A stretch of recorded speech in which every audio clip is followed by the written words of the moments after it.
Buenos días con todos los participantes del primer curso taller de actualización en la atención holística al paciente crítico en UCI. El tema que vamos a tratar es sobre cuidados oftalmológicos en pacientes críticos. En este slide observamos tres imágenes de pacientes que han estado en UCI.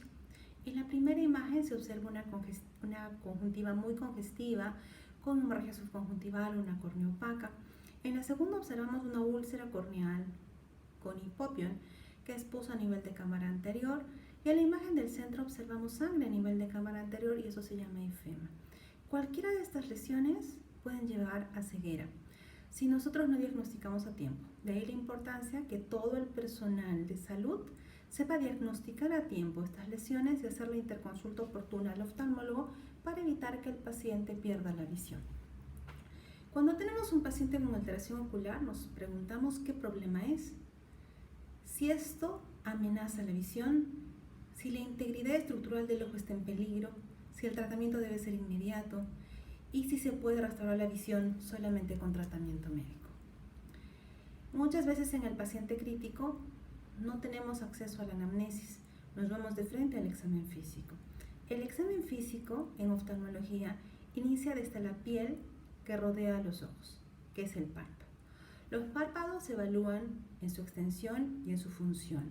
A su vez se evalúa cómo está la película lagrimal, si hay o no sangrado a nivel conjuntival, si hay sensación corneal, si el paciente tiene o no reflejo corneal, si la córnea está inflamada, está blanquecina, si hay alguna herida a nivel corneal, si hay algún contenido en cámara anterior, si los movimientos oculares están adecuados, cómo están las pupilas, si son simétricas.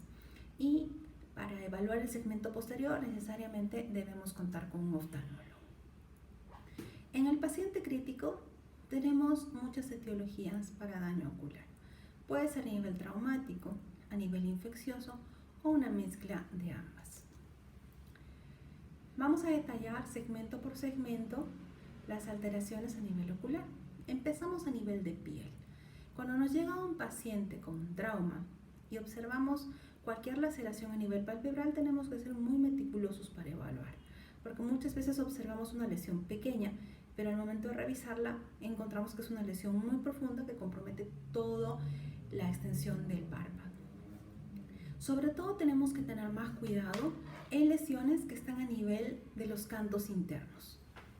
Aquí observamos una laceración a nivel de canto interno que compromete toda la estructura de la vía lagrimal. En estos casos, necesariamente tiene que ser evaluado y suturado por un oftalmólogo, porque si se hace una mala sutura, el paciente queda con daño a nivel de saco lagrimal de forma permanente. Entonces, tenemos que distinguir si hay laceraciones a nivel del canalículo de vía lagrimal y si esto no significa un trauma ocular oculto o si también hay una fractura de órbita. La sutura en estos casos no necesariamente es inmediata, puede ser hasta diferida por 24 a 48 horas. Pasamos a conjuntiva. Conjuntiva es la estructura blanquecina que rodea el ojo. En estos casos, si el paciente puede comunicarse, nos va a decir que tiene dolor leve. Al examen físico vamos a observar una conjuntiva rojiza y se observa como que fuera un desgarro a nivel de la conjuntiva, como observamos aquí en la imagen, como que existiera un agujero a nivel de la conjuntiva. Puede o no estar rodeada de hemorragias subconjuntivales. Entonces, en estos casos, si queremos salir de dudas, hacemos una tinción con pluriceína. Pluriceína es un líquido que usamos los oftalmólogos para distinguir si hay daño de tejidos o si hay algún cuerpo extraño. En estos casos de laceración conjuntival se coloca un parche con un antibiótico y una lubricación constante y a las 24 a 48 horas se evidencia mejoría del cuadro clínico. Seguimos con la conjuntiva. Esta conjuntiva no solamente se puede lacerar, también podemos encontrar cuerpos extraños. En pacientes con accidentes de tránsito o en pacientes por explosiones, tenemos que ser muy meticulosos al evaluar la conjuntiva. Sobre todo con los vidrios, porque los vidrios, al ser transparentes, muchas veces su diagnóstico es un poco complicado. Igualmente, si el paciente se puede comunicar, le va a indicar sensación de cuerpo extraño, va a observar ustedes como personal de atención mucha irritación ocular, mucho lagrimeo, va inclusive a tener el paciente secreción, puede ser blanquecina o amarillenta, y generalmente estos casos sí va rodeado de una hemorragia conjuntival o subconjuntival. Para descartar que existe un cuerpo extraño siempre hay que vertir los párpados, tanto el párpado superior como el párpado inferior. Muchas veces nos llevamos alguna sorpresa como piedras, restos de madera o hasta cuerpos orgánicos que están a nivel de tarso. Cuando existe un cuerpo extraño hay que retirarlo, hay que darle buena lubricación, igual un antibiótico y mejora en la mayoría de veces el cuadro. Ahora pasamos a otra estructura muy importante del ojo que es la córnea. La córnea es la estructura transparente que nos permite tener el ojo constantemente lubricado a través de una buena película lagrimal. Entonces, tenemos pacientes con abrasiones corneales. Esta abrasión corneal puede ser ocasionada en el mismo accidente de tránsito o explosión o agresión del paciente o también ocasionada por el mismo personal de salud al momento de cambiar a veces las cánulas, al momento de colocar una máscara, podemos lacerar, podemos abrasionar la córnea. ¿Qué observamos en estas abrasiones de córnea? Normalmente la córnea es brillante. Esta córnea se pone opaca. El paciente, si se comunica, le va a indicar que está viendo menos, que hay bastante lagrimeo y que tiene sensación de cuerpo extraño. Al revisar, muchas veces ni siquiera el ojo está rojo. Puede o no haber secreción, pero cuando ya observamos que la córnea ha perdido ese brillo, siempre hay que descartar una abrasión córnea. Y como siempre, la fluoresceína, que es nuestro principal aliado, nos grafica acá la pérdida de epitelio circunscrito en esta zona. En estos casos, igual se hace una buena lubricación, se coloca antibiótico tópico, se hace un parchado ocular y a las 24 a 48 horas el paciente está mucho mejor. Cuando hacemos la evaluación del paciente, en la córnea no solamente hay que observar que tenga su brillo adecuado, sino observar que no exista nada incrustado en la córnea. Es muy frecuente que pacientes que han tenido algún problema de salud nos interconsultan 5 a 10 días después porque se dieron cuenta que había un cuerpo extraño a nivel de córnea. Muchas veces los cuerpos extraños son tan pequeños que a simple vista no se pueden diagnosticar. Pero ahí va la pericia del personal de salud de buscar adecuadamente que todas las estructuras del ojo estén de forma correcta.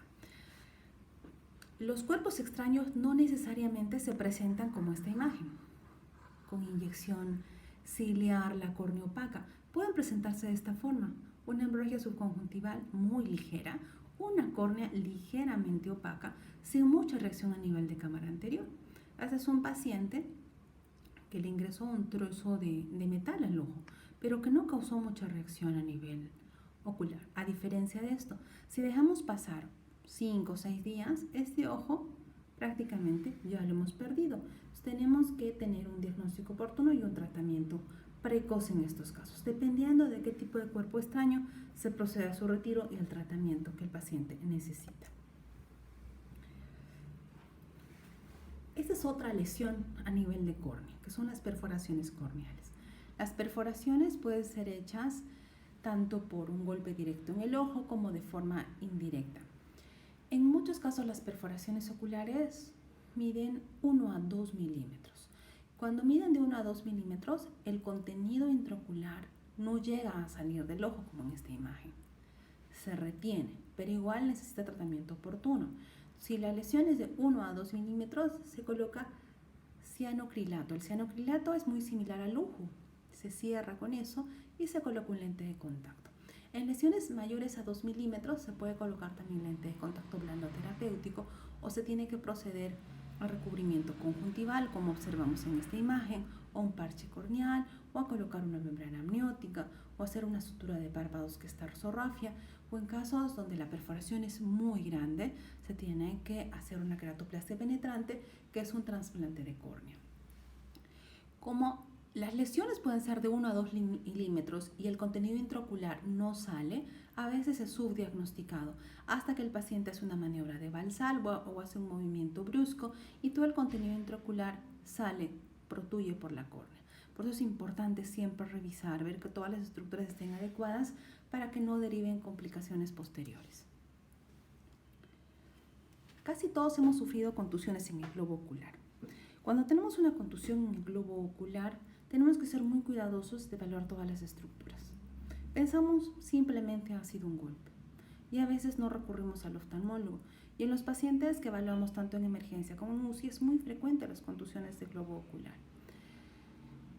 Cuando tenemos un paciente con una contusión de globo, hacemos el mismo examen, desde la piel, película lagrimal, corra, movimientos oculares, pupilas, pero también observar cómo está el cristalino.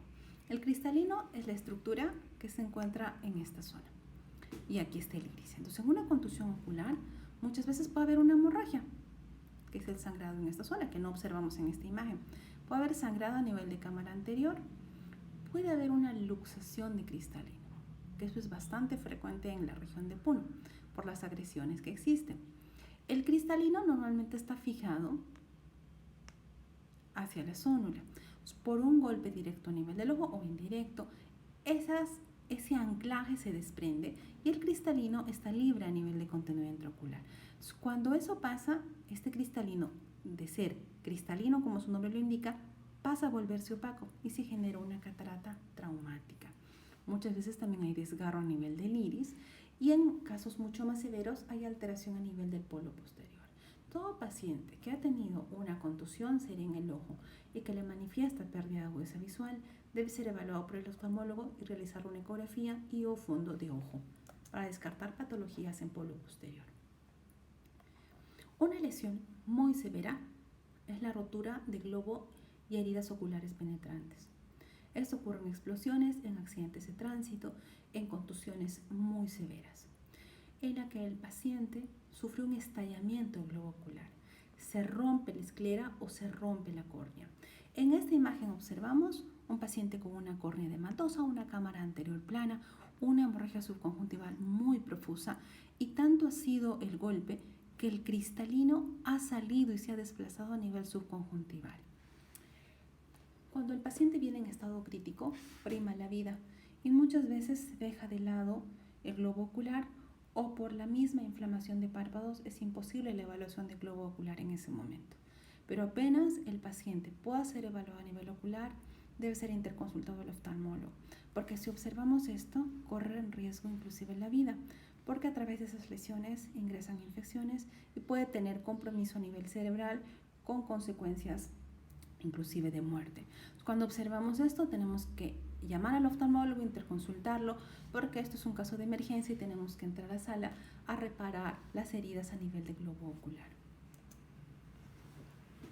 Cuando tenemos un paciente con un globo ocular expuesto o abierto, en algunos casos puede ser por lesión por botella o por hacha o por flecha, si vemos que hay salida de contenido ocular, uno, tranquilizarlo al paciente, colocar un parche ocular no muy compresivo, colocarlo en ayunas, colocar antibióticos sistémicos, también se puede colocar instilación de gotas, sea de moxifloxacino o gatifloxacino, toxoide tetánico, antieméticos, porque recordemos que las maniobras de Valsalva hacen que el contenido intraocular se vacíe mucho más rápido. Tenemos que tener reposo y pedir una tomografía de órbita y cráneo con cortes axiales coronales y prepararlo porque estos pacientes necesariamente tienen que ingresar de emergencia a sala de operaciones, a una reparación quirúrgica.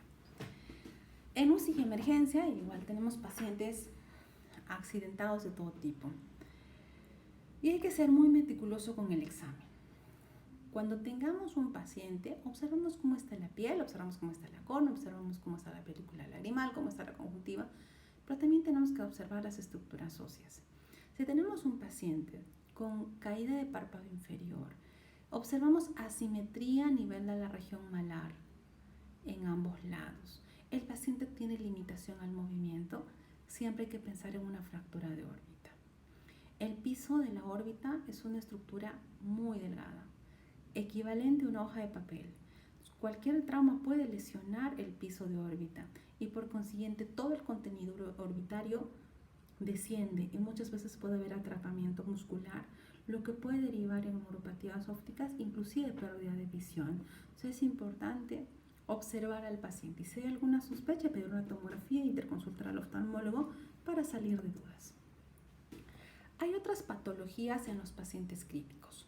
Pueden ser patologías propias, por ejemplo, de un accidente de tránsito o de una agresión, como son las conmociones retinianas. Eso es bastante frecuente observar en accidentes de tránsito, en la que el golpe o el contragolpe ha ocasionado que a nivel de mácula, la mácula es una zona muy importante de la visión, existe sangrado. Ese sangrado lleva a una disfunción posterior y por consiguiente el paciente puede tener lesiones permanentes a nivel de visión de colores o a nivel de visión central. Si lo diagnosticamos a tiempo y lo tratamos a tiempo, el paciente no va a tener secuelas, pero si lo diagnosticamos tarde, muchas veces el paciente queda con escotomas, que es como que ceguera localizada a nivel central. Entonces es importante el diagnóstico. Algo que es bastante recurrente en la consulta son pacientes que han tenido distintos tipos de accidentes o contusiones a nivel ocular que no fueron interconsultados a tiempo, oftalmología, y que vienen porque indican que después de su accidente perdieron la visión.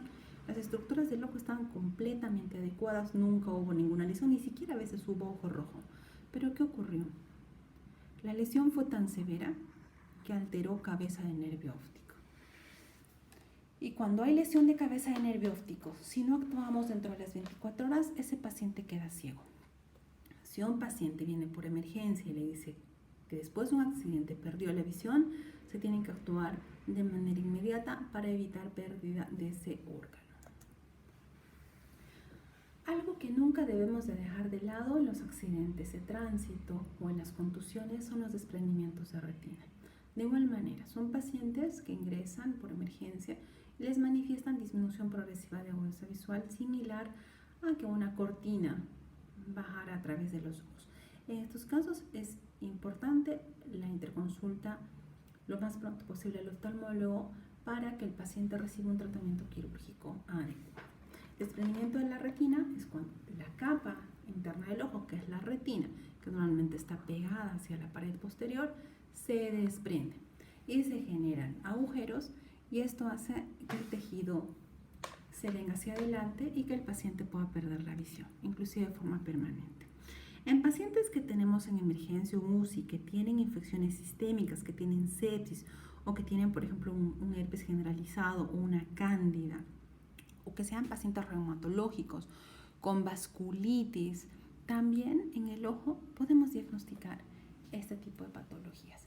Aquí observamos un paciente con herpes, que son lesiones típicas de herpes a nivel de la coroides y retina.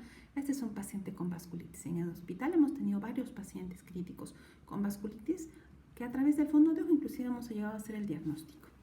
Y en esta otra imagen tenemos un paciente con una candidiasis sistémica, en la que también se localiza a nivel de retina. Todo esto sí tiene que ser hecho por el oftalmólogo. Todas las lesiones a nivel de párpado, córnea, inclusive esclera, pueden ser diagnosticadas por cualquier personal de salud. Pero las lesiones a nivel de retina necesariamente tienen que ser diagnosticadas por un oftalmólogo, porque para llegar a esa zona necesitamos el fondo de ojo. Cuando observamos estas imágenes nos vamos a pensar qué relación tienen con los pacientes críticos. Tienen mucha relación. Estas lesiones son en pacientes críticos que no fueron tratados de manera oportuna y que derivaron tanto en abscesos corneales, es como un saco de pus que está dentro del estroma, o con queratitis severa con hipopio. Esto no debe ocurrir en nuestro hospital. ¿Y cómo podemos evitarlo? Es muy común y recurrente encontrar el diagnóstico de queratopatía por exposición en cuidados intensivos. ¿Qué es la queratopatía por exposición? Es la desecación corneal que lleva una consecuente ulceración a nivel de la córnea. Y esto es muy frecuente en pacientes de cuidados intensivos porque son pacientes que están bajo sedación y la función palpebral está mucho más disminuida que en un paciente consciente. Tenemos una clasificación de queratopatía por exposición. Para localizarnos desde el punto de vista anatómico, si observamos el ojo en un corte y lo observamos, aquí está la córnea, aquí está el iris, aquí está el cristalino y aquí está la retina. Entonces, la córnea es la lentilla transparente que observamos en el ojo, que tiene varias capas. La capa más superficial es el epitelio, luego sigue la membrana de Bowman, el estroma y el endotelio. Y aquí está el contenido intraocular. Cuando empieza la queratopatía por exposición, primero daña el epitelio, en la que observamos una queratopatía punteada, que son lesiones puntiformes a nivel de epitelio. No tratamos a tiempo, esta lesión ya no solamente compromete epitelio, sino empieza a comprometer estroma. Primero el tercio superior, luego el tercio inferior. No tratamos al paciente, la lesión se hace mucho más extensa, se opacifica el estroma, llega a hacerse una cicatriz, esa cicatriz se sobreinfecta y llegamos con una queratitis microbiana, que son las lesiones que hemos visto hace 2 slides. Para evitar la queratopatía por exposición tenemos una gama de alternativas para tratar al paciente. Tenemos los lubricantes oculares, que son gotas. Tenemos el parchado simple. Cogemos un poquito de gasita, le ponemos esparadrapo alrededor de los ojitos para evitar que esa córnea se seque. O podemos hacer algo similar a esto con esparadrapo y hacemos que el párpado se cierre. Tenemos pacientes que pueden estar hospitalizados 1 o 2 meses en UCI y que a veces es un poco incómodo hacerle todos los días el parchado. Cogemos de chiquitos y los colocamos a nivel ocular y con eso evitamos hacerle un cambio muy frecuente. También tenemos las cámaras húmedas, que son gasitas húmedas que se colocan debajo de unos lentes. Y en pacientes que pueden estar 3, 6 meses o años, inclusive en cuidados intensivos, se hace tarsorrafia. ¿Qué es la tarsorrafia? Es la sutura de los párpados, el párpado superior e inferior. Hay 2 tipos de tarsorrafia, la permanente y la temporal. Hay pacientes que el resto de su vida van a estar con un ventilador mecánico o inconscientes, entonces en ellos se hace una tarsorrafia permanente. En otros pacientes que sabemos que en 3, 6 meses se van a recuperar, se hace una temporal. Al cabo de esos 3 o 6 meses se retira la tarsorrafia y tenemos los ojos y la córnea en perfecta condición, sin ningún tipo de daño. Aquí tenemos un flujograma en la que observamos varias estructuras y valoramos varias estructuras del ojo. Normalmente todo paciente que está en emergencia o cuidados intensivos debe tener un aseo del ojito con cloruro de sodio 2 o 3 veces por día y se debe evaluar de forma diaria el ojito. Entonces, tenemos 3 tipos de paciente. Uno con párpado cerrado, eso me habla que el paciente tiene una buena función muscular. Otro con pacientes con conjuntiva expuesta, que es la parte blanquecina. Y otros con pacientes con la córnea expuesta. Estos 2 últimos grupos de pacientes son pacientes que están sedados, que están muchas veces inconscientes y que no tienen esa función palpebral adecuada y por consiguiente una mala lubricación. Entonces, en pacientes que tienen el párpado cerrado, se lubrica cada 4 o cada 6 horas y el personal valora el cierre palpebral de forma diaria. Pacientes que tienen el párpado entreabierto con la conjuntiva expuesta, la lubricación tiene que ser mayor cada 2, cada 4 horas. Se tiene que colocar cinta adhesiva o el Tegaderm y se tiene que valorar diario el cierre palpebral. En estos casos también se debe contar con ayuda de un oftalmólogo. Pacientes que ya tienen la córnea muy expuesta. La lubricación tiene que ser mayor cada hora inclusive. En ellos se aconseja colocar una cámara húmeda permanente, que es, como les explicaba, gasita húmeda que se coloca debajo de unos lentes similares a los que utilizamos para la natación. Se tiene que evaluar estos pacientes siempre con un oftalmólogo. Cualquiera de estos 3 pacientes, con párpado cerrado, entreabierto, con córnea expuesta, si observamos que de un día a otro aparece un punto blanco en la córnea, o el ojo se puso rojo, o la córnea de ser brillante pasó a ser opaca, estos pacientes tienen que ser evaluados por el oftalmólogo, porque cualquiera de estas lesiones que acabo de decir nos están conllevando a una queratitis y si no le prestamos atención a una úlcera corneal y por consiguiente una cicatrización corneal, esto puede llevar a una pérdida de la visión de ese ojo del paciente. Entonces, todos como personal de salud debemos comprometernos a no descuidar el ojo para evitar que los pacientes que están en nuestras manos salgan con la visión tal y como entraron y que conserven sus ojitos, que no los pierdan. Está en manos de nosotros realizar ese trabajo. Muchas gracias.